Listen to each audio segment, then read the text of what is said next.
What Were You Thinking? Sponsored by World's Greatest.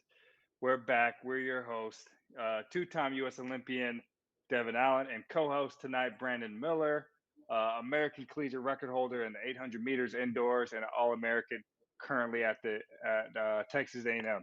What's up, Brandon? What's up, Devon? How we doing, man? I'm doing well. I'm actually back home in Phoenix for a few days, enjoying some warm weather because where I train on the East Coast, it gets a little chilly.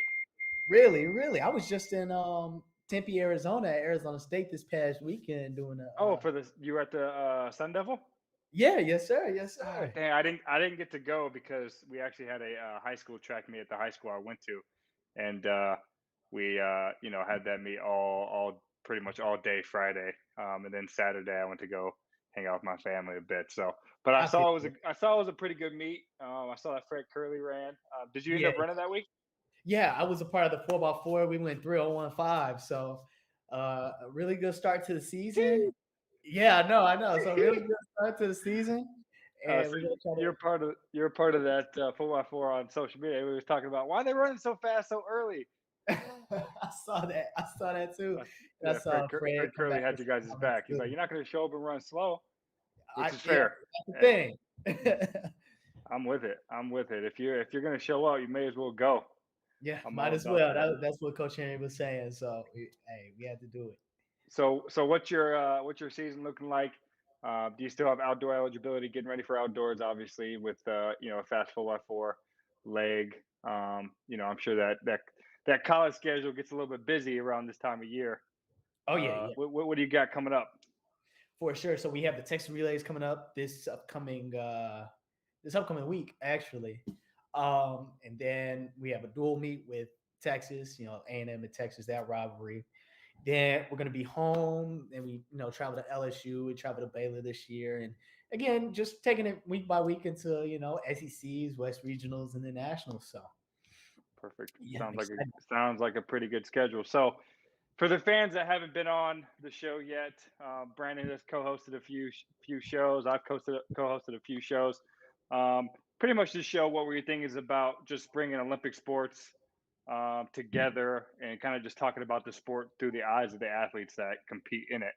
We've had winter Olympians, summer Olympians, coaches of both winter and summer sports as well. So we kind of get a deep dive into kind of the mindset and what we do every day as an elite athlete, as an elite coach, and it's an athlete firsthand because we're the hosts, which is pretty cool because it's unfiltered. We can talk about what we think is important.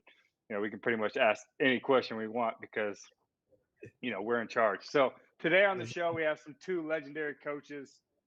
We got one coach that was on a few times back again, Boogie Johnson, aka the Hurdle Mechanic.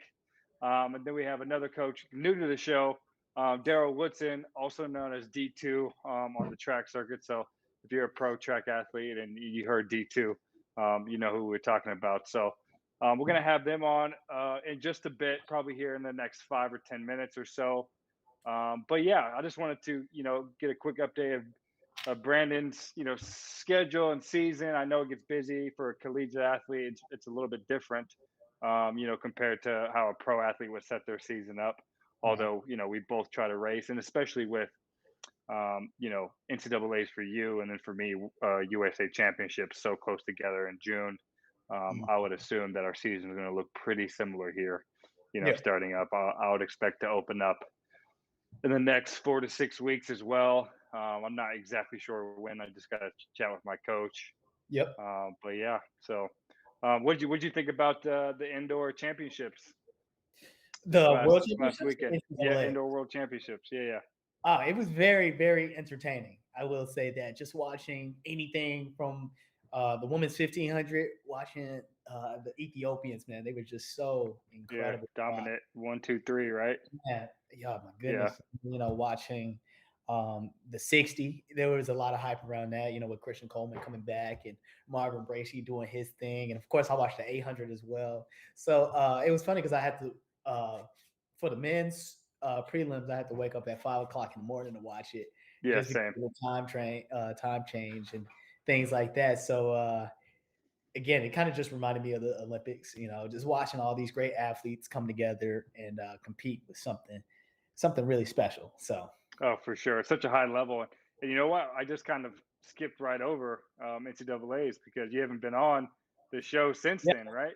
yeah, So, yeah. NCAA champ, how's that feel? Ah, man, it feels amazing. It feels amazing. It was um I was able to win it 2 times. I was just blessed to win it in the 800 and then come back in the 4x4. And we went in the 4x4 out of the second heat. And there was Yeah. three heats. So just to have that experience after not being at NCAA is my freshman. Well, last year was my freshman year. I'm a sophomore now, but just not being at NCAA's and then coming back and being able to win two, NCAA championships was something I was really blessed to achieve. So I was very excited.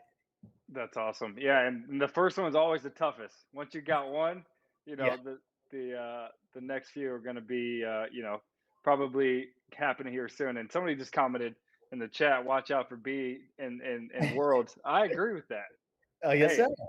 hey, once you got the juice and you're flowing, sometimes all you gotta do is keep winning, and Yep. eventually you're gonna win world champs if you keep winning. So um, that's great. I got a question for you while we're here talking about national championships. Yes, sir. NCAA indoors and out.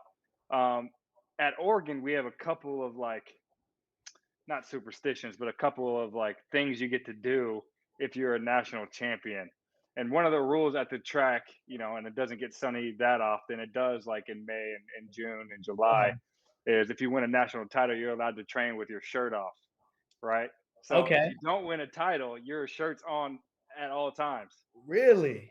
So do you have anything, like that at Texas A&M where you get like some cool little, you get access to something as a national titleist or, anything like that? Uh, no, Nothing no. special. Coach Henry don't do anything special for you guys.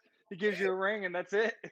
Yeah, we get the ring. The shirt off is crazy, but we're in Texas. It'd be like 100 degrees here in the early fall and then in the spring as well. So everybody's always taking their shirts off at practice. But yeah, no. I never thought about that. That should You should start something. Hey, no, really. you win a title or Olympic gold medalist. I saw we had an Olympic gold medalist in the chat. Shout out. Shout out. And I think something cool. Maybe it's like you get to rock like a yellow wristband or so. I don't know. Oh, yeah, no, that's hard. I'll No, definitely but still think about that. I feel like and we always go the rivalry, I guess, between Texas A&M and Oregon. If you call it a rivalry, I'm sure there is one, just because we're like considered the powerhouses in track. Texas Right. A&M. I'd say Oregon, Florida, Yeah. LSU, and Texas. Yeah. And maybe USC if we sprinkle them in and out, right? So those 5 6 schools are like kind of in the last 20 years have been known for the track programs and stuff like that. So we're the ones kind of battling at it, for the national titles year over year. So it'd be interesting to hear like from the other schools if they have any other things they get if they win a national title. Um, Yeah, no. you get the NCAA ring though, right? Yes, I'm sure you yes, get that. You know what's yeah. crazy is I don't think I ever got one of those. Really? I don't know if I just left them at school or because I was doing the football thing too when we were winning like Mhm. Pac-12 championship and the Rose Bowl and all that stuff. So we get Yeah. rings for bowl games. So I was getting rings like every 4 months. So I was just like, I can't keep track. I'm actually positive I still got some rings at Oregon somewhere that I haven't Really? picked up yet. So we get a ring for either winning SECs or winning nationals or Yeah, winning SECs or nationals as a team. You know what I mean? So, um, you guys don't have a Pac-12 championships, do you? not indoors. We do outdoors.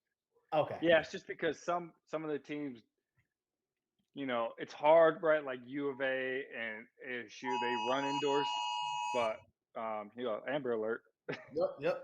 tornado warning. The weather. No, no, no. The schools like ASU, U of A, USC, UCLA, they don't have indoor tracks. Gotcha. So, right, it's a little bit like they still run indoors, but sometimes a little bit like I would say unfair. It's like if A&M and Georgia, A&M is going in for an indoor track, and then Georgia doesn't have an indoor track, right? Like they're not practicing on a bank, right? So not that it's that big of a difference, but still, right? Like you got Matt Bowling running the 200, and he never practiced on a bank versus somebody else that practices on the bank all the time. So I feel like that's probably the reason why we don't really have a Pac-12 meet, because I don't think I don't remember. There was only one school that I've been to like indoors is UW, and they have a 300-meter like oval track. It's not even bank. So like I can't think of one school in the Pac-12 actually that has an indoor track. So that's probably why we don't do it. Definitely makes a lot of sense then. Yeah, sure.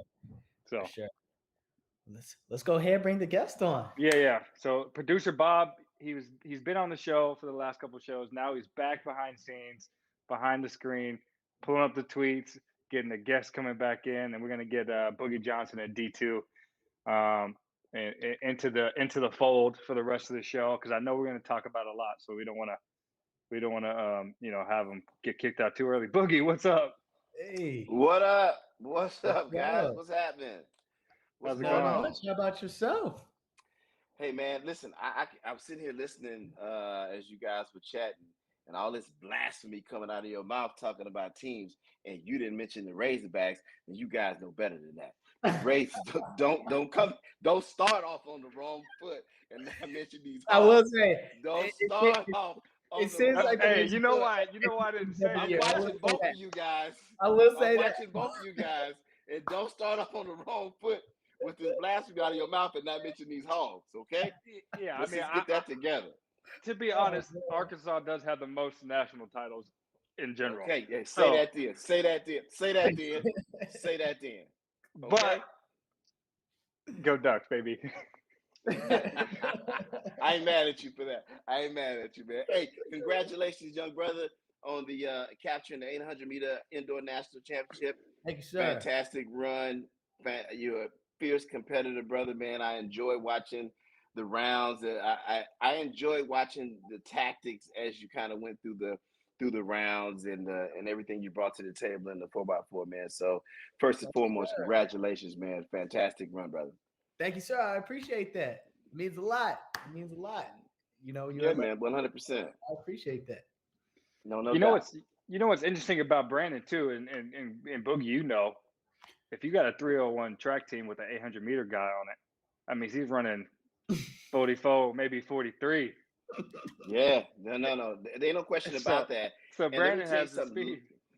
Yeah, he has some wheels, and he showed it on the 4x4. That was a really, really good competition, and this cat showed that he could roll with the best of them, man. And the dangerous part is when he needed to go out a little harder, that was fine because we know he could finish. You know what I mean? So, fantastic run. Cat got good wheels. Hey, listen, for the last few years, I got to give A&M their props. I mean, they've been flushing out half milers like there's nobody's business. Shout out to Coach Henry and Coach Mallard for all the hard work that they do over there. But you guys have been, flushing them out here, and Donovan and a thing, and on all these cats, I can't even remember. So you guys have been getting it done. So. Hey, shout out to you guys and all the nice half miles coming out of A&M.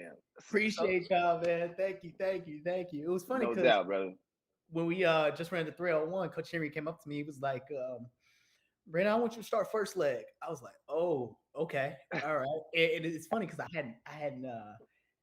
hadn't come out of blocks since like last year. So I get out there and I'm like, okay, this looks good here. This looks good there. And, it was really just like, all right, when the gun goes off, we just got to go. So that's right, man. That's right. That's right. Able to, put my team in position. I think I split like 45-3 or something like that. So put my team all day long. I was trying to take it all day long. Take it all day long, brother. Coach Henry just preaches trying to put the, doing it for the other three guys. So it was a good thing. That's what I'm talking about. So we talked about the half milers. A&M is known for the quarter milers as well. So I'll consider A&M probably like half mile U, right? If we're talking about if we're going half mile U. What's Arkansas? What are they? Are they? You know, I are they think multis Arkansas. you and 400 hurdles and I think 100?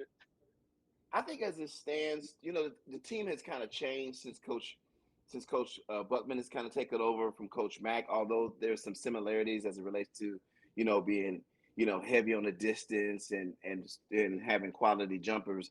I think that the emphasis has changed, maybe more middle distance versus 3K, 5K, 10K guys. I don't see a lot of that like we used to. But middle distance from the 8 to the mile and the steeple, the guys have been solid. So Arkansas, even during my time there, just solid, distance program, hell of a jumps program, and we just as sprinters we just complemented what was going on. So the engine was definitely the distance, and the wheels were the jumps program at the time, and then the sprints and hurdles just kind of complemented those things. So, which is kind of a flip at A&M, which is A&M is really a sprint power based type program with really the half mile being the signature distance event, if you will. There, Coach Henry's, even at all the stops, even LSU had great half milers, and so that's a staple of his program. So I would say Arkansas now overall it's kind of a balanced team. Coach Buckman he really wants a balanced team, or it appears that way anyway. Always good for multi-eventers. He had those back at Northern Iowa. He's always going to have a 4x1, a 4x4. Jumpers are going to be there. As of late, they've had a number of good hurdlers there too. Mm-hmm. So I think that, but this team, this package of coaches and athletes, it's kind of a real team-based thing, and I love to see it. As long as the Hogs can win at the SEC meet and be competitive on the national level, I ain't got no problem, man. I'm a proud Hog through and through. Hey, I know about them Hogs on the SEC level. You got to look down and look up, and about 50. What I mean? But yeah, man. Yeah, but it's kind of like one of the staples that the Coach Mack always talked about. It's like I don't ever remember him talking about the indoor natties or the outdoor natties, but the most important meet to him was the SEC meet, and so that was kind of always a source of pride, and everything else kind of just fell into place. But the SEC meet, he was serious about that, so it was a lot of pride there. Yeah. I can tell. Now, Coach, I have now both of my parents are coaches. My dad coached football and track, and my mom coached. My mom actually coached me coming up through track. Okay. And they both found coaching in different ways. So one thing I want to ask you was, did you find coaching, or did coaching kind of find you? No, I think I found coaching. I think that it was something that I always wanted to do. I really, my high school basketball coach really had a lot of influence on me, coming up. And he was a coach, of course, and basketball was his main sport. And he did a little football. And my track coach was also a football coach. And I did all three in Texas here. So my coaches had a great influence. And I always knew that I wanted to be a teacher. And coaching just kind of was one of those things. So every decision that I made, in the schools that I went to, all centered around, going where there was a great track program where I really respected the coaches that were, on the staff, and I felt like I could learn from there. That's why I went to Arkansas because Coach McDonald was, when he was living, was an amazing coach in every sense of the word, great leader, and etc. And Coach Steve Sylvie was my sprint coach back in college, amazing coach and sprint coach, and went to school out in Long Beach. And Jim Richardson was my coach, amazing coach. So I always followed behind, coaching and teaching, and that's what my degree was in college, and the whole 9 yards. So there was no doubt in my mind. Some kids grow up and they want to be firefighters and police, and I just wanted to be a coach and teacher. So I'm actually getting to live out my dream, my childhood dream every day. There you go. That's awesome. Yeah, man. So real quick, for those who don't know you, because you've been on the show a few times, I'm sure they do. Give us a quick spiel about yourself real quick before we go too far in the show. Sprint hurdle coach, give them the whole spiel real quick. Sprints and hurdles coach, man. Been coaching for maybe close to 25 years now. probably I've had a few stints in college. I started out at Arkansas as a graduate assistant coach at Southern Illinois, coached at Virginia Tech, coached at Clemson. Now just primarily work with the professional athletes. We've had a bit of success, and the whole hurdle mechanic thing comes from the number of fantastic hurdlers that I've had the opportunity to work with over the years, and 100 hurdles and the 400 hurdles and etc. We've had some success on the international level, and so for me, have an opportunity to coach so many great athletes and be able to kind of help them accomplish their goals. It's just humbling every day. I just get to be the caretaker. You guys, you two are great athletes. I'm sure your coaches feel the same way. Our job is not screw it up.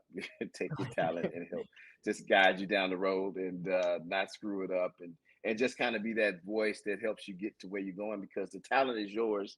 You have it. And so I'm just happy to be a part of some of the journeys that have been there. And I've always been a fan of Devon and the things he's done. He's always been a workhorse. And now I'm a fan of yours, Brandon. So, hey, let's keep rocking and rolling, man. Just we're down here in Fort Worth, Texas, relocated from here from California, and we're enjoying it. The weather changes every 5 minutes, but other than that, everything is all good, man. Yeah. Texas, I enjoy it.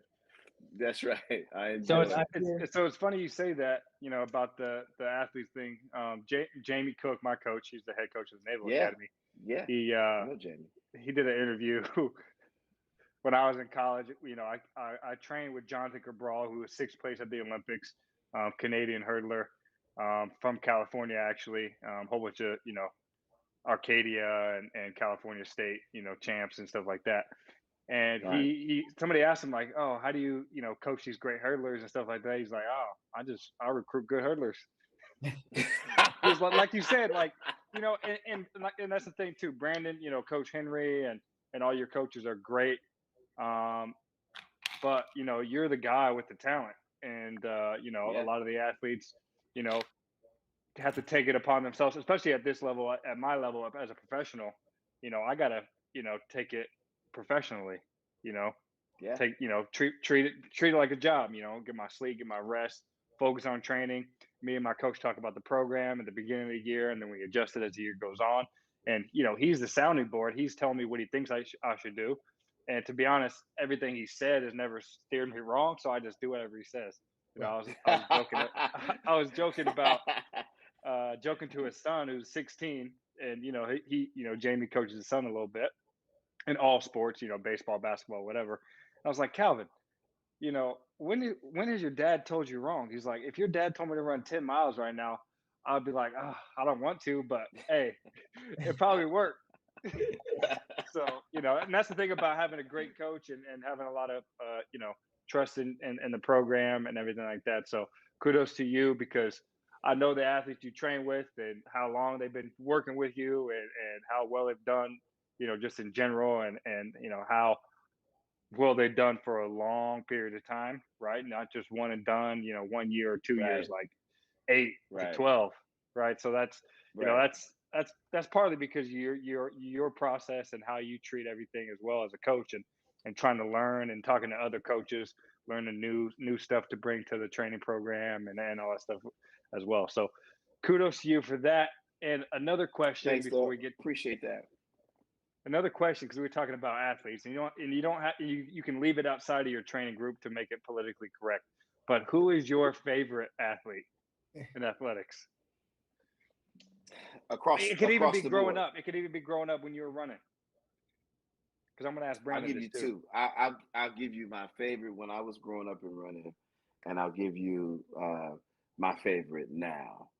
I think the most memories that I have in my mind of seeing, athletes run for me, it had to be like Butch Reynolds. He was a 400-meter guy.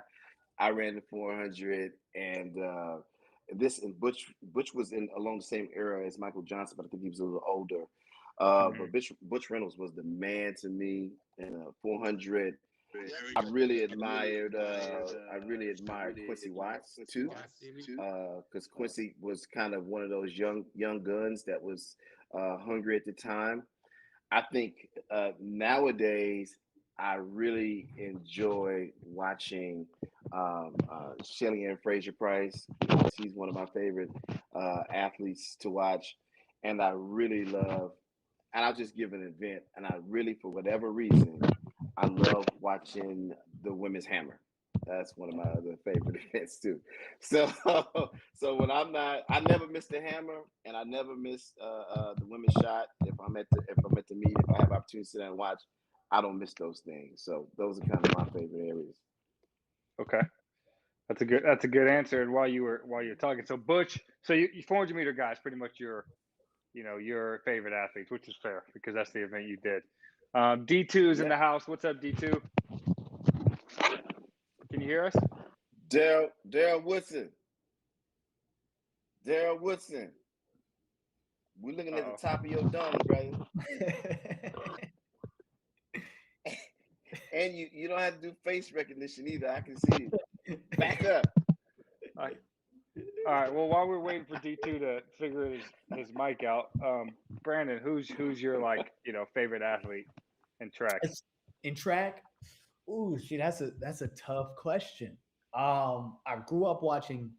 I like to call my big brother. His name was CJ Jones. He went to Texas Tech. He was an 800-meter runner.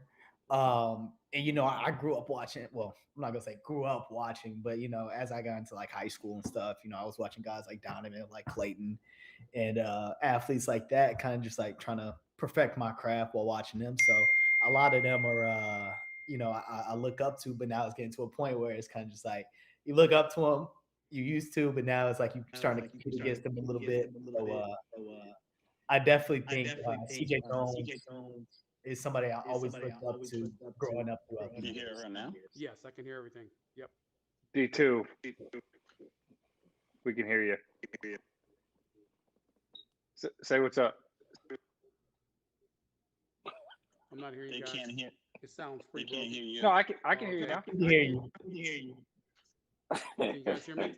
Yes, sir. Yeah, we hear you, D2. Hey, Boogs, what's up, man? Hey, what's up, brother? What's going on, man? Hey, Oh, man, man, back up from the camera a little bit. I got a whole profile on your forehead, man. Back up just a bit. Huh?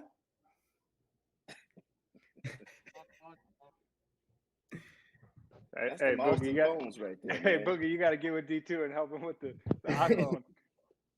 D2 was my roommate, man. I forgot where we were, man.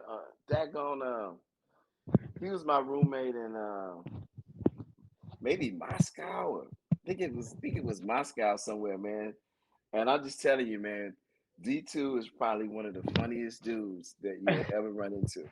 Like, he's a big mammoth of a dude, but he's one of the funniest dudes you'll ever have a conversation with. Just naturally funny cat, man. I love him to death. Oh man. Well, while we're waiting on D2, Devon, who are your favorite, athletes growing up, or maybe now, or maybe then and now? It's funny because I was thinking about that when I wanted to ask you that question. And as a hurdler, you would expect I say a hurdler. Right. But my favorite athlete watching growing up, like, because I started running track like seriously around 2006, 2007. 2008, even that Beijing Olympics, was Wallace Spearman. Okay, that's fair. Yeah, because back then I was a sprinter. I was a 100 and 200 meter guy, dabbled in the 4 a little bit, and I was kind of always known for my strong finishes, my late finishes, because I was a decent starter, but I didn't really quite figure it out.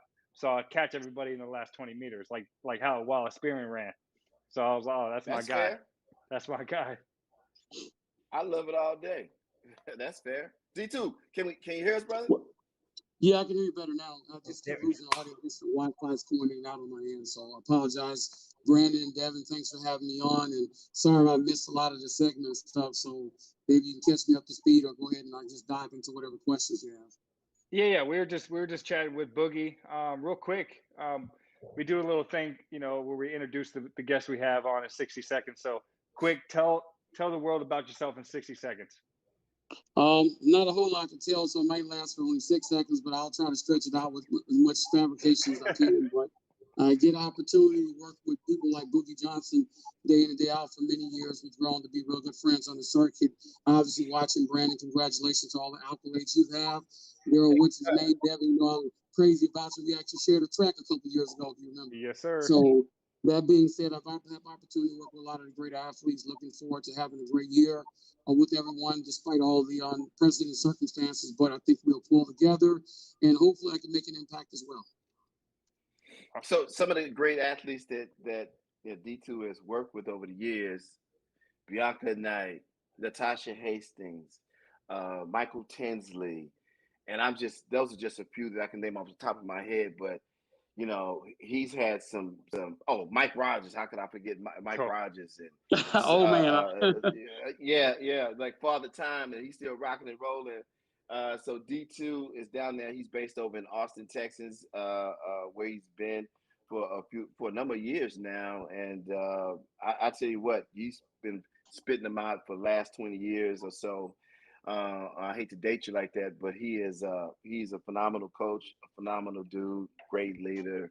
And D2 he's a coach among us. I'm a little bit more spirited, believe it or not. D2 is kind of always the calming factor in our coaching meetings. And as big as he is and as small as I am, he's calming me down. So I don't know. I don't know how that works, Devin, but he's good at it. Hey, you know what, Devin? And I appreciate Boogie because, I'm sure everyone knows, his name says a lot and his character too. And I know we're kind of, pushing each other up there. We've been roommates a lot over the circuit. And Brandon, you've had those interesting roommates. And this guy humors me because he's always got these stories that I have this weird sleep pattern and stuff. For some reason, I don't sleep according to him and stuff. So, I'll leave it there, Boogie. I've never seen a dude sleep standing up with his eyes open. I never seen that, but I've never seen that before. But when I was rooming with him, I'd get up in the morning. He was fully dressed, leaned in the corner, but I thought he was ready to go, but he was just asleep. Hey, he was ready to go. He didn't want to miss the competition or anything going on there. I can't miss Devin Allen's race, man. Now Brandon's on the team. You got to give me applause for that. Then I can't miss your great coaching either, too, because he schools me while we're in the room. He's like, "What you got for me today, Bluetooth?" Says, "Look, I ain't got nothing for you." He said, "Just tell me, man. I'm ready for you." Oh man. Just tell me anything. And that's the thing too. Right. I actually have been coaching here at the Naval Academy for the last 2 years, so right. I learned a lot just from watching. That's and right. I see Boogie standing there with the stopwatch and the girls doing their pre-meets and stuff like that. And I'm picking stuff up. I don't tell them, but I'm picking it up. So in about 10 years, when I start coaching, get my athletes right, I'm gonna be like, I got that from Boogie. That's what coaching is all about, stealing, man. So just continue to steal, brother. Just do it. 100%. 100%. So you talked about being roommates. I want to ask, what's your guys' favorite place to travel on the circuit? Because as coaches, it's a little bit different. Yeah, a little bit different experience from athletes, right? So maybe you like a place because they put you up nice and the food's great, and you guys go out to the club after. I don't know. Okay, I think Devin, you're talking to coaches now, so we don't quite have that luxury. So we got more horror stories than we do good stories to share. Is that right, Boogie? That's right. Oh, no. That's right. I you know what? I tell you what, I don't ever mind going to two places, and one is new. I just went there this summer.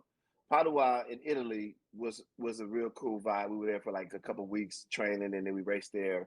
And so that's always just cool. Sometimes it's the smaller meets, they treat you so well, and the food is so good, and the hospitality is amazing. And if I'm thinking of Diamond Leagues, I think Monaco is probably the coolest place to be. Wouldn't you agree, D2? It's in a class by itself. It's one of those places you go to, and it's like you always talk about, how come all the meets can't be here? So at the end of the day, That's so right, I have to agree with him. I think when you get out there, when you have the athletes like he works with, obviously, he's a world record holder, and that speaks volumes for itself and what he continues to do. But when you have the type of athletes that we've had the blessing to work with and currently work with, the trip itself, Devon, Brandon, when you go to, we're there for you guys. So that self itself, to see you go out and perform well, that made the trip great there too. So every spot you do and you go win, it tends to become a favorite anyway. It's like, okay, if the athlete likes it, I like it too, basically. So. Yeah, That's right. That's right. yeah. That's a good point, because my coach says the same thing. He's like, did you win there last time you went? I'm like, yeah. He's like, all right, go back. Yeah. It's a good spot for you. Yeah. So, Brandon, what about you? Me? Yeah. You haven't traveled much, but yeah, I'm on that college circuit. We go across the country. But Arizona State was really nice. I'm in Phoenix right now. No, that's what I'm saying. Just seeing the mountains in the background. I'm in Texas, and I'm from St. Louis. I saw you, Coach Mike Rogers, Coach Woodson. So, shout out Mike Rogers. Tell him I said what's up. Hey, he'll still be around by the time you get about 30. He'll still be here. 45 dipping at the line. Hey. Go get his mic. Oh my goodness. But yeah, just to see all the mountains, just to change the scenery, it was really beautiful. And we, as you said, we ran fast too, so that's only a plus too. So awesome. But let's get into the World Championships. Let's do it. As coaches, I'm sure you guys watched. I know I was. I'm pretty sure Devon was too. I kind of have a question for both of you guys. I know your nickname is Hurdle Mechanic, Mr. Boogie Johnson. So when we talk about dominance and hurdles and just like what makes a dominant hurdler, as we saw at Grant Holloway, we have our very own Devon Allen on the show. Kind of what makes a dominant hurdle? Is it like the rhythm in between hurdles? Is it, I guess you can chime in on this too, Devon. Is it more form? I've talked to some of the hurdlers on my team. They said there's a difference between powerful hurdlers and then agile hurdlers as well. So kind of what makes a dominant hurdler, and what can people do in order to get better at the hurdles? I think for me as a coach, the dominance kind of comes more so from, how you can achieve success, on a championship level. I mean, not just being able to go to the, Texas A&M Invite and win that, but what happens when you go to Mount Sac, and what happens when you go to the Oregon Invite? What happens to you when you go to Prefontaine and in the World Championships and the Diamond League Final and etc. So winning is dominance for me, no matter what sort of skill set you bring to the table. Devon is a little bit shorter than Grant, but he's probably as fast as Grant. I think you ran like 20 low last summer, if I remember right, in the 200 at the end of the summer. And that's pretty good foot speed for a high hurdler. But I think that when I think of dominance in an event area, I think of the wins that you have under your belt. So you mentioned Grant Holloway. He would be categorized as dominant because over the last few years, he hasn't taken too many L's. In fact, probably the last loss he took was at maybe the Olympic Games, and I think he was a silver medalist there. So that's dominance and in an event area. I think, when I think about the women here lately, I think Nia Ali has been very dominant because when it comes to the championship races, she's there, she's poised, and she is always a contender to be on the podium. So for me, it's not about where you do it. It's about how often you do it and how many wins can you string together and what you do at the most important stages of the game. And that's the U.S. championships and the world championships and the Olympic Games. Got you. If you guys want to chime in, Devon, Coach Woodson, you guys have any other thoughts on that? Well, I'll piggyback and echo the sentiments, Boogie, and I'm sure Devon's going to take it from a practical sense. The one thing about the consistencies of we measure people obviously about ultimate goal when they win big championships, and what's quickly forgotten is that if you don't do it when it counts, no one remembers it but you. And I think you make a statement in other aspects when you look at the people like the new age hurdlers who take upon themselves and not just practice on that craft, but the things they do outside, like your 200 prowess. Boogie will definitely tell you the second half of that race, that's where a lot of that comes from. When you see them getting stronger and the speed endurance aspect of it, that puts two races together. So you see people always fine-tuning their race and their craft. And it's like you give ups to those and you wonder why they're so successful, because they're doing things a lot of people don't even want to do, type of workouts that people would run away from, and they stay on top for that reason. Devon, you could probably chime in at that, but that's what I see of the great ones. For sure. Yeah. And just like you said, the consistency of that training, I mean, year over year, if you can stay healthy year over year, super important. And just being a consistent, dominant person in your event in general. And like you said, there's a few, I'm going to go like to technical side. There's a few attributes that obviously make you some better hurdler than not. You know, I coached the Naval Academy, and I used to coach some high school kids as well. And they talk about like, oh, I don't want to do the hurdles. I just want to sprint, you know, and this and that. I'm like, oh, like have your third or fourth or fifth guy, you know, fastest guy hurdle. I'm like, you're just going to get a slow hurdler. You know, that's just how it works. Yeah. You know, no offense to anybody, because I get those DMs all the time, and you know, I'm super nice about it to the kids that ask me like, hey, what do I got to do? You know, I'm running 15.2. How do I get down to 14.2? I'm like, all right, what's your 100? They're like 11.8. I'm like, so you got to start there. Like just realistically.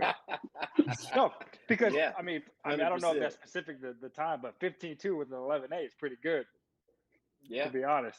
So technically you're doing something good there, and then I just gotta get faster. So for me, and then I'm gonna speak about Grant because he has been so dominant. His start, you know, is just something that we really haven't seen before, especially with the intro to 7 steps in the last, you know, 10 years or so, 12 years or so, being more consistent, and his, you know, acceleration pattern through hurdle 1, just being, you know, the best in the world by far. I mean, if you do touchdowns over hurdle 1, I'm sure he has the fastest touchdowns to hurdle 1. He probably has 50 of the fastest 55 in the world ever, right? So he's just so dominant in that extent, and that puts him out way ahead. And then, you know, he's actually, you know, he's gotten a lot better over the years. You know, technically he's super clean. You know, he doesn't really hit a lot of hurdles, and just kind of, you know, managing the race is something super important, especially when you get to the outdoors. Is a lot of us, we start to, you know, hurdle 6, 7, 8, 9, 10 is that's when the race really happens. When you're running so fast, you gotta like, you gotta manage it. You gotta adjust. You gotta maneuver your body. So Grant has done really well in the last 4 or 5 years doing that as well, because, you know, he just being honest, he wasn't quite, you know, that wasn't his thing, you know, 4 years ago, right? 4 years ago, you're like, oh, you know, Grant's gonna get out, but he's gonna come back to you. Now he's gonna get out and keep going, right? So, you know what? Quiet as a kept, he has a pretty good coach too. Yeah, exactly. Yeah, and Coach Holloway, you know, and kudos to Coach Holloway, because he is one of the best, if not the best, you know, hurdle coach. I don't know. Boogie Johnson's on here too. I mean, Boogie's pretty good too. So we'll go 1, 2 flops. But you know, Coach Holloway does really well, you know, and you know, kind of guiding his athletes to their strength, right? Grant being super fast and, you know, tall and a great athlete, you know, played high school football, you know, stuff like that. So that's what makes him really great. Well, Devon, I know you're one of the hosts, you and Brandon, but I'm gonna flip the script on you. I'm gonna ask you a real spicy question. Are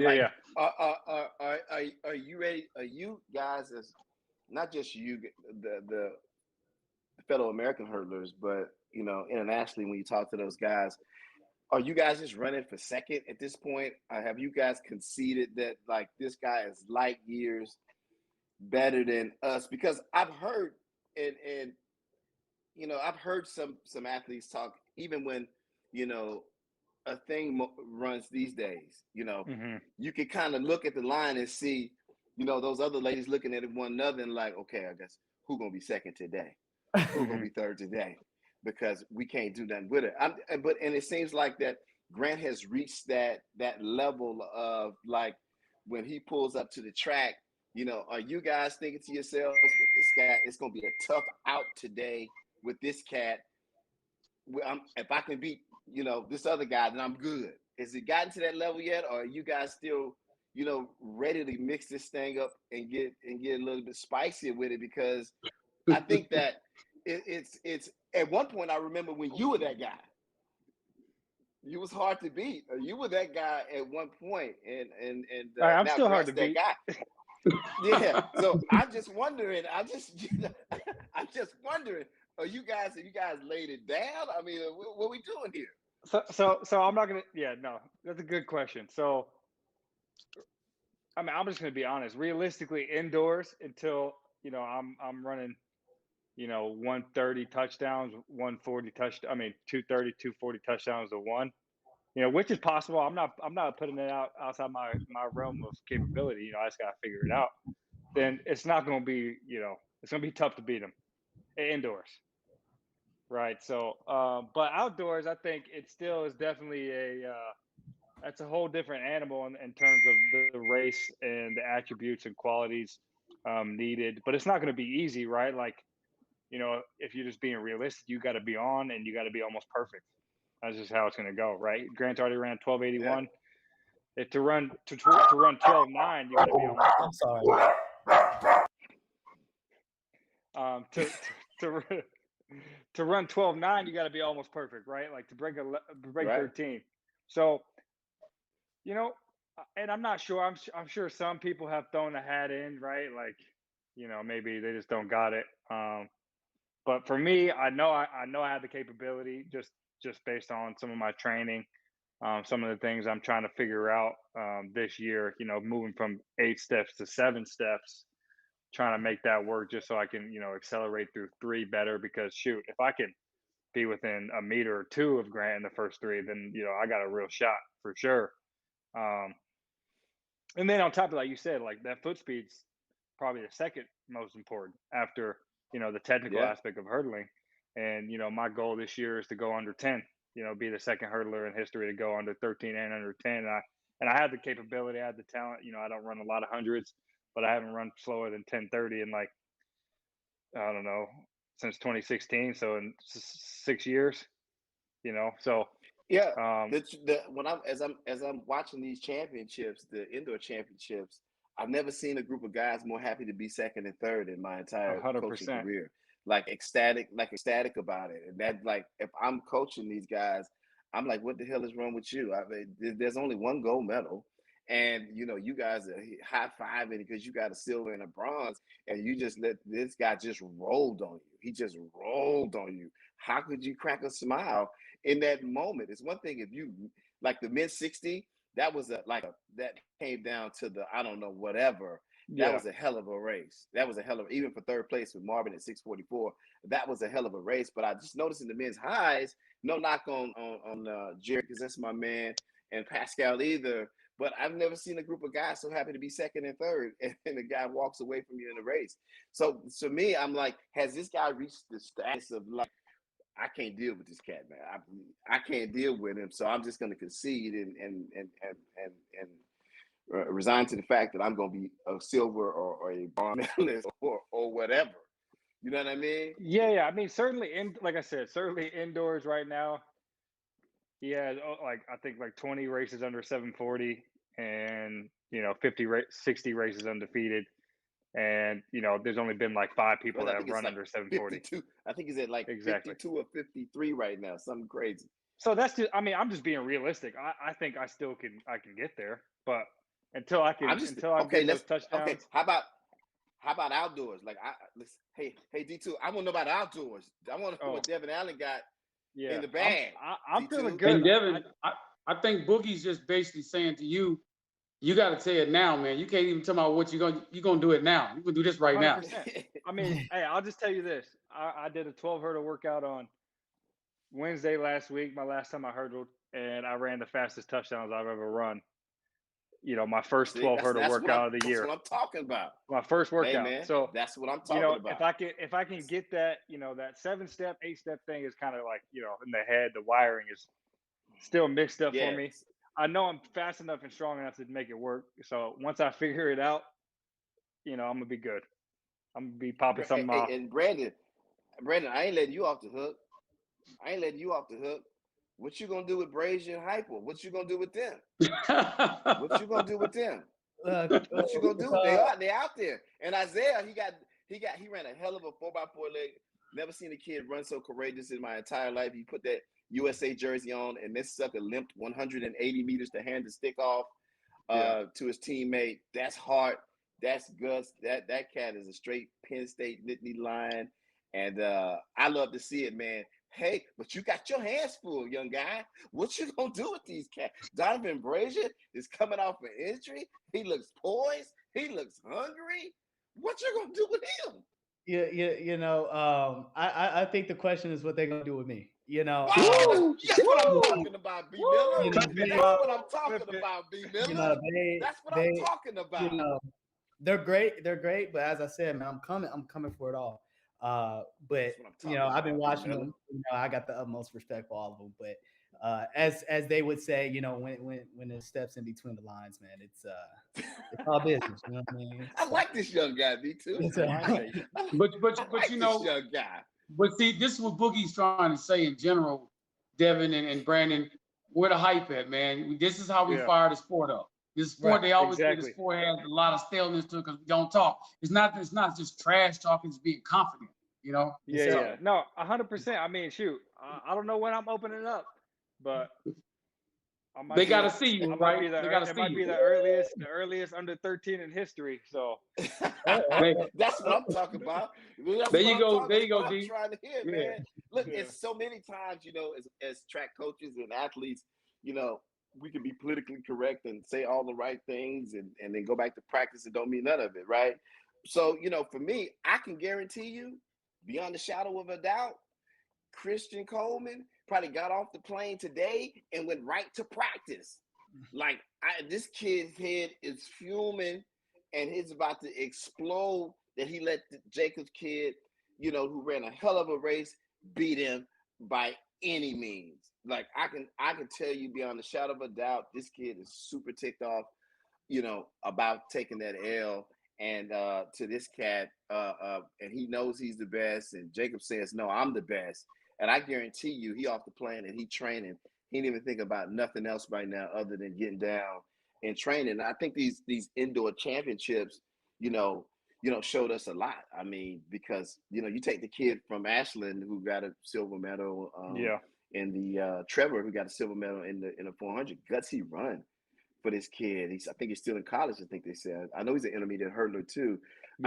This kid's going to be a problem. Like, this kid is going to be a problem, moving forward. You know what I'm saying? He got some confidence. He got a global medal. So I know that he's probably primed up and hyped to have a nice, outdoor season. I think that these are the kind of things that as track coaches, track athletes, and track fans, these are the things that, that our fans and the people that follow the sport, they want to know. It's like, hey, they don't want to see anybody conceding to things. Listen, I was listening to some podcast this morning. I think it's two black guys run and something like this, but they did a podcast. The Potts guys, they do a podcast, and they were talking about there were 3 high school girls that could possibly go under 2 minutes this year. That means they saw a thing do her thing, right? Before a thing that was Ajay, right? And so now they're like, whoa, this is possible. So now you got 3 doing it that could possibly do it. So they've a thing is open up the door, and so these athletes, they want in, right? That's what I'm here for. They want in, and they're gonna get. You take somebody like Nia Ali who just came off a pregnancy, and she ran a little bit of a windy 12:59. It was over the allowable, but she still ran it. Yeah, right? She still. I mean, we know that if you, especially in the that hurdles, juice is there. Yeah. That juice is there. You know what I'm because saying? But you know what, Boogie? Because she knows how to win. Right. We talk about people that great performances, Devin and Brandon. It's all about what you're doing and when it counts. Yeah. You know what I mean? Yeah. That's all I talk. That's all about. We call those true gamers. That's a gamer. Yeah. Stepping up when it counts the most. 100%. Yeah. Hey, today's prices ain't yesterday's prices. Hey, the price just went up. Yesterday's athletes. The price just went up. So it's going to be fun to watch. What did you guys think of Mondo Duplantis in the men's vault? Crazy. Insane. 620. That's the thing. He's suspect to break the world record every meet. 620. Yeah, no, that's you ask about dominance. That's dominance. Insane. That's dominance. That's dominance. And he's been doing it since he was a youngin' too. You know. Yeah, he probably holds every age record there is, to hold, right? Oh He yeah. he has it. Hey, What did you guys think about Ajay Wilson? Whoa, hey, she looked pretty Ajay, good, that's what I'm Mr. talking Miller. about. Mr. out in Miller, front. she looked pretty good. Wouldn't you Hey, that say? last Everybody, hey, was insane. everybody was sleeping on her. They was sleeping on Ajay. That No, last that last 200 was potent, wasn't it? yeah, no, Yeah. as an 800, I know, man. I know that last 200, she took off. She They took didn't off. have an 100%. answer for that, Jack. They didn't have an answer for that. They No, didn't no, have no, an no. answer for that, man. They didn't have an And, answer. So, and coach, you what'd you kind of think? no, I thought it was insane. And coach, you kind of talked about this a little earlier. I wanted to get into Trevor Bassett. Is that Yeah, Yeah, yeah. Trevor. It's Yeah. like what do you guys think about his performance? And I know he goes to Ashland. What does this do for Division II athletics? What does it say about the athletes that that don't get as much coverage as the D1 athletes, but you could argue are just as talented. You know what I mean? So what does this do for Division II athletics, and what do you make of that performance? I I think it's personally doing. think it just go ahead, D2. I'm sorry. Go ahead, D. No. I interrupted. Go ahead, sir. I just think it just shows parity, in the sport of track and field across the Mhm. board, whether you're at a Power Five, or a mid-major or a Division II school or whatever, NAIA. I think track and field is picking them up and putting them down, and there's a lot of parity across the board. When I first met D2, he was coaching at a small school, Jackson State. That Michael Tinsley came from Jackson State to go on to be an Olympic medalist and a dominant 400-meter hurdler from a small school in Mississippi, and D2 was his coach. And so Trevor Bassett is this. He's the same kind of guy. He's a Michael Tinsley guy, small school guy. Look at North Carolina A&T, the way they came and ran roughshod on the NC2A. Historically Black College University, kind of considered mid-major. They're not Power Five, but they came in and ran roughshod at the meet. So I think that as it relates to track and field, you see the parity, across the board, and there's some coaching going on amongst all the divisions. Coaching is getting better. The athletes have more choices. Not all athletes, have the opportunity to go to Power Five, right? Not all athletes take advantage of going to school at Power Five. I mean, he may have went to Ashland for a specific reason. Maybe it's close to home, or maybe his family has lineage there, or whatever. But this cat is dangerous. D2, you were saying? Exactly. And because of what's going on in the portal now, what you're going to start to see a trend, you're going to start seeing athletes more like that FCS and mid-major schools there, because they're not getting recruited out of high school. So because of the transfer portal. So you're going to start finding that you've seen that a lot of these coaches are starting to gravitate more toward information. They're looking at coaches like Boogie, Curtis Fry, and all these people. They're doing stuff. They're reaching out. They're trying to learn. They're educating themselves. Before, people thought they were know-it-alls. There's a lot more to learn. So it's a really good thing. We're starting to teach each other now. So it's making us all step up our game a little bit. 100%. Yep. And track is the great equalizer, right? You gotta show up and go.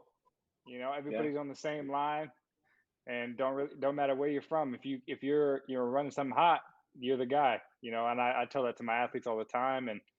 And one of my guys, actually a hurdler, Bermir Vic, he was like, "Oh, my goal is to run 1380 this year." And I was like, "I mean, you ran 13.9 last year. Like let's go 1350." He ran 1380 in his second meet already. So I was like, "Hey, you need to talk about running 1350, 1340, 1330, getting the NCAA berth, making something happen at nationals, because that's the mindset. Like, I feel like some athletes do have, at the big schools, but when you're at a smaller school, some athletes are like, I'm just glad to be here. But then like Trevor Bassett, he has that mindset, like, I'm the guy here. Don't matter where I'm coming from." Yeah. So And he proved it. He did. What did you guys? And if I'm asking these questions out of answer, I'm not supposed to be asking any questions D2 anyway. But I'm a track head, so I got to ask anyways. I'm interested to see what the guys had to say. Upset or no upset in the women's 60? Was that an upset? Was that par for the course, or what do you guys think? I mean, on the form charts, upset, but Yeah. shout out to old girl because she's been I consistent think the it's the Swiss last. girl kombucha. Yeah, Kombucha, I think, And right? Bungie she been chopping away, hasn't Cam she? Bungie. Yeah. Well, and I'm Yeah. gonna shout out because she's represented by Paul Doyle, my agent. So shout out Paul. So he knows how to pick them. Yeah. So he knew something that we didn't know. Yeah, 100%. But you know what? Hey. We're proud of Briscoe and little Mary Beth because the $6.99 is nothing to sneeze Oh. about, man. Hey, Hey, for That me, whole final was wrong. yeah. For me, Briscoe is tried and true. She's dealt with some injuries over the years, and she's made a hell of a comeback. But for Mary Beth, this young lady, she just exploded out of the blocks and jumped on the scene and was like, hey, I'm here. And Yeah, then you I'm got back. to do something about that. I'm here. Not only did I make the team, but no, I'm here. And I'm here to represent. And I think she did an amazing job. Both those two girls. With Kombucha, I didn't even. She was out a D2 lane 8 somewhere, and she Yes, nobody outside saw lane her 8, coming, 696. and she just Never rolled saw out. it. She just rolled out. You know what I'm saying? I've never, as in D2, correct me if I'm wrong, and Devon, you correct me if I'm wrong. We've been to the same meets. I've never seen her in the middle of the track, doing any running, because she's always like, to me, the last one to get in, second to last one to get in. But if she makes the final, she is dangerous. But she runs with like an underdog. That's the ones one with the least amount of pressure on themselves. Everybody forget about her every time. Mm-hmm. Yeah. They better find out where she is next time. Yep. They better find out where she is, and make sure they got a bead on what she has going on, man. I promise you. Oh man, this has been a great show. This has been a great show. It's always inspiring to see coaches out here doing their thing, especially when they look like me. So yeah, I appreciate everything you guys have been doing. So yeah, shout out to you. For you guys hopped Hey, off. one more question for you, Brandon. Yes, sir. I know you guys get ready. Disappointment or no disappointment, we don't mail in the women's 4x4. I'm sorry. Disappointing or non-disappointing, we don't mail in the women's 4x4 at Worlds. I think it coming from Team USA is the hardest team to make. You know what I mean? So I think everybody is expecting excellence when you do go represent USA on the world scene. I know they ran a season's best, but Hey, D2, this Brandon with the political ass. Are you running for mayor? Texas A&M Are you mayor. running for student council president? Student government. Hey man, disappointing or not disappointing? That's It is to be honest. I'm gonna answer for Brandon. Okay, you said it. Yeah. and even on the men and women's side, just because realistically, if we put a team together, our final team's probably running 302, right? 301, maybe not 301. That's pretty hot. 302, 303 indoors. And the same thing with the women. We're so strong. It's just sometimes the days are kind of off, and we have a lot of pride in the relays, and I think the athletes that are on the relay teams too have a lot of pride in it. So it's hard to be so hard on them, but it's okay to be critical, right? Because shoot, I remember in 2017, I was like, oh man, USA, we barely lost the 4x4, to I think Trinidad and Tobago and Worlds. Mm-hmm. And I'm thinking in my head like, oh man, I need to get my 4x4. I need to start running some fours. I'm trying to get on that thing. But knowing dang well, like, realistically, it's going to take a lot of work for me to be running 44s and stuff like that. But I just, as an American, we just have that pride. Like we want. Yeah, but the thing about Devon, but Devon, the thing about it, you need to run 44 at that meet though. 46 was flying at that meet. So. Yeah.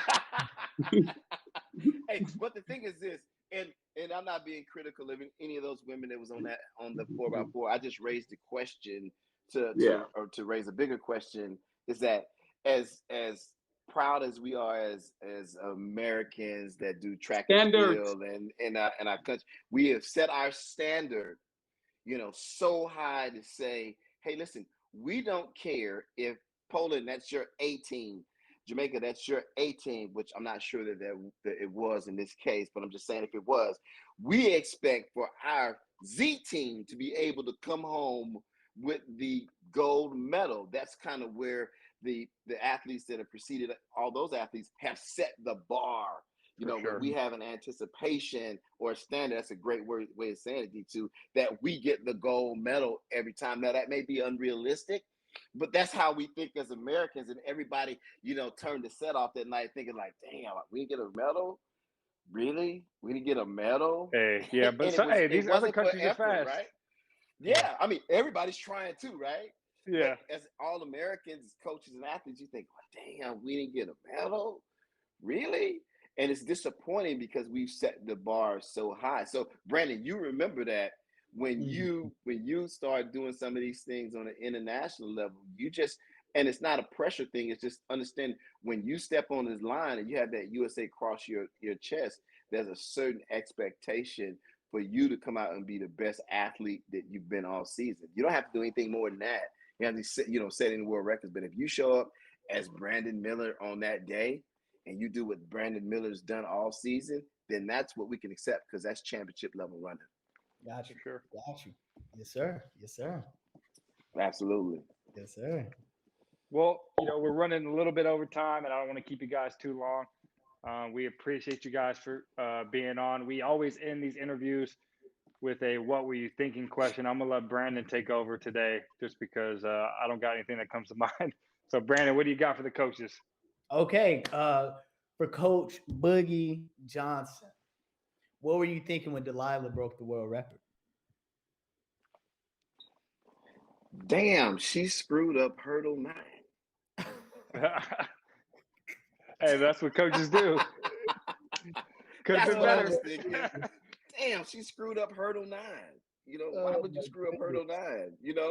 Happy with the win, but damn, we screwed up hurdle 9. And the first thing she said to me when we got to the press room was like, I screwed up number 9. So we were on the same page. That's funny. We were on the same page, man. We were on the same page. Oh my goodness. Now for you, Coach, it was kind of Coach Woodson. I want to ask a question, kind of just like, it's not like when something happened, but kind of what were you thinking in order to start this? So I know that you the HBCU Pro Track and Field series.